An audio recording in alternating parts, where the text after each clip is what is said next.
l'importance du travail sur soi.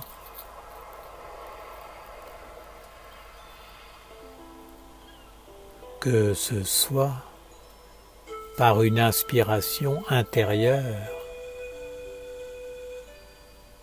ou parce qu'elle ne trouve pas dans le monde extérieur de résonance à ce qu'elle pressente, certaines femmes veulent être en relation avec le monde divin. Pourtant, elles ne se donnent pas tous les éléments nécessaires pour parvenir à leur but.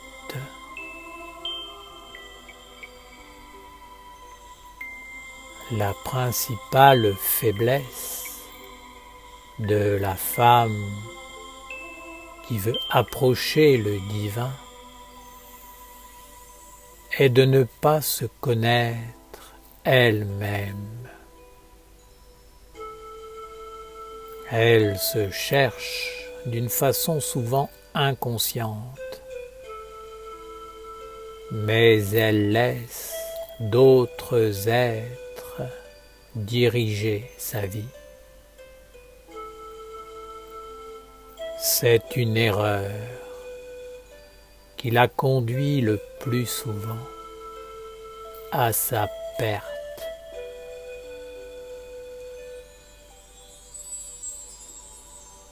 Lorsqu'elle rencontre un être qu'elle pense supérieur, la femme se comporte comme si elle ne se connaissait pas elle-même et cherche dans les yeux de cet autre des révélations sur sa propre identité. Ce n'est malheureusement pas une bonne méthode. En se cherchant toujours elle-même à l'extérieur, la femme ne pourra jamais goûter par ses sens intérieurs ce qu'elle est réellement. Quelles sont ses affinités,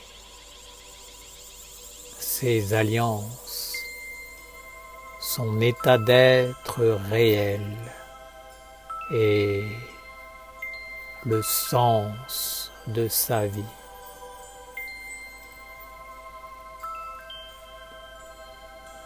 Femme,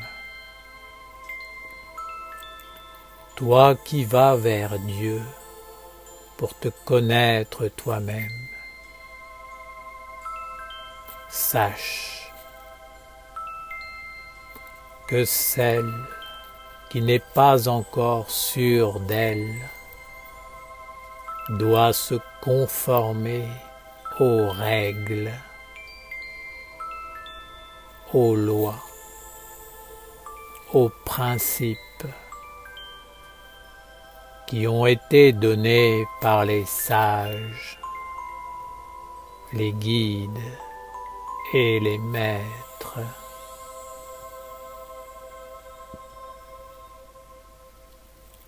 S'il est dit à la femme qu'en vivant inconsciemment, elle peut attraper telle ou telle maladie, pourquoi le fait-elle? Pourquoi abandonne-t-elle la sagesse des prophètes? Parce qu'elle préfère essayer d'éviter l'inévitable effort, le travail sur soi.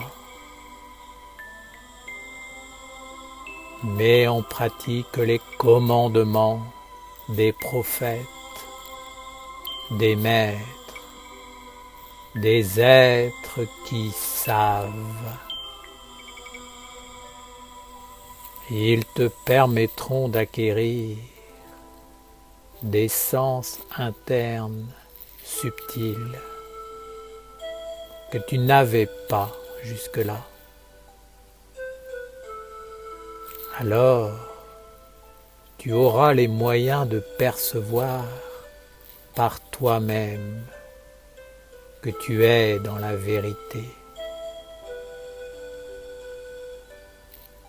Si un maître t'indique un chemin de discipline et de détachement, crois-tu que c'est par simple idéologie ou croyance? Non. Il t'indique un chemin éprouvé pour que ton corps se subtilise,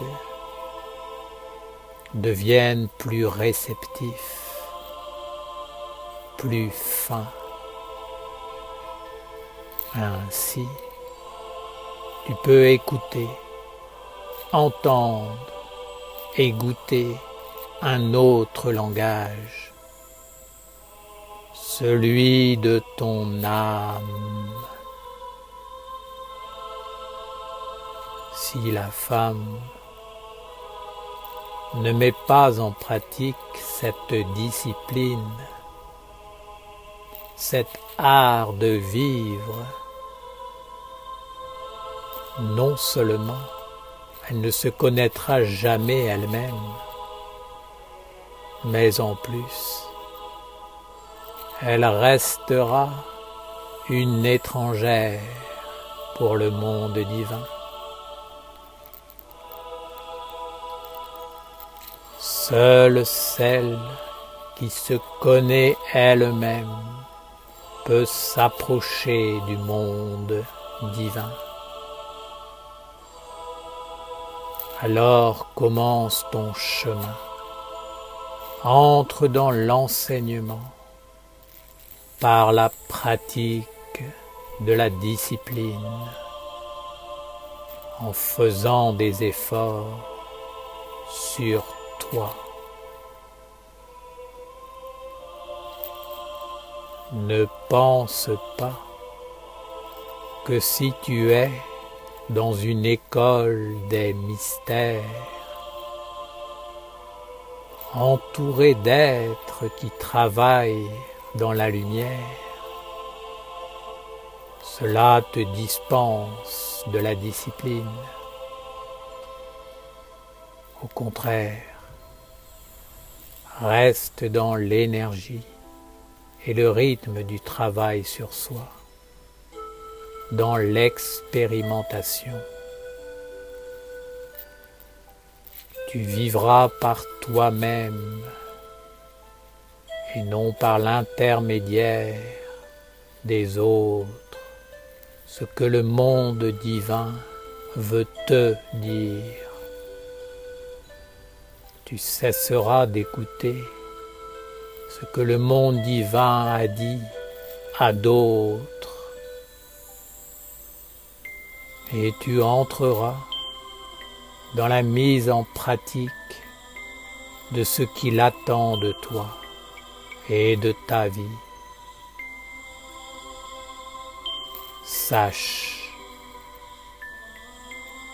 que le message du monde divin est individuel. Il ne peut être identique d'un être à l'autre.